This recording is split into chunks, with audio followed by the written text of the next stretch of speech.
এবার বাংলাদেশের কোচ নিয়োগের দায়িত্ব নিলেন স্বয়ং নেইমার জুনিয়র। সেখানে 8 থেকে 10 জন কোচের তালিকাও করেন এই ব্রাজিলিয়ান। শুনতে অবিশ্বাস্য লাগলেও এমন ঘটনায় সত্যি, যে ঘটনার সত্যতা নিশ্চিত করেছেন নেইমারের ব্যক্তিগত সহকারী। বাংলাদেশের ফুটবলের কোচ নিয়োগে কিভাবে যুক্ত হলেন নেইমার, তা নিয়ে থাকছে প্রতিবেদন। এক মুহূর্তে আপনার মনে হতে পারে আদৌ কি ঠিক সংবাদ পড়ছেন?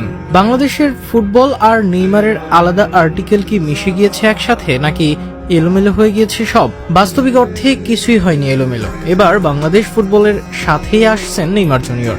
বাংলাদেশের কোচ নিয়োগে রাখছেন সরাসরি অবদান, আর সেটা নিশ্চিত করেছেন নেইমারের ব্যক্তিগত সহকারী রবিন মিয়া।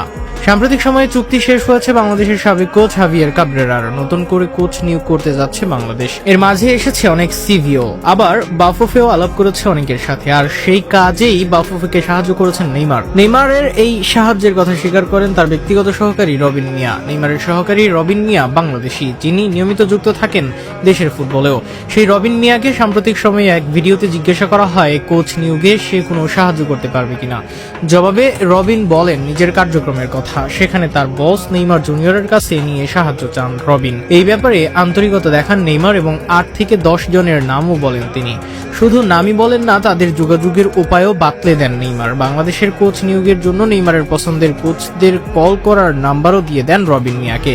এমনকি কল দিয়ে নেইমারের পরিচয় দেওয়ারও কথাও বলেন এই সেলেসাও সুপারস্টার। ভিডিওতে রবিনকে করা প্রশ্নের উত্তরে রবিন বলেন, বাংলাদেশ ইস্যু নিয়ে আমি অনেকজনের সঙ্গে কথা বলেছি, বিশেষ করে আমার বস নেইমারের সঙ্গে কথা বলেছি।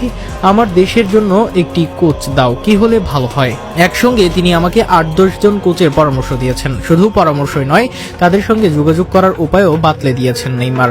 রবিন বলেন, নেইমার বলেছেন তুমি এই কোচদের কল দাও, কল দিয়ে বলো আমি কল দিতে বলেছি।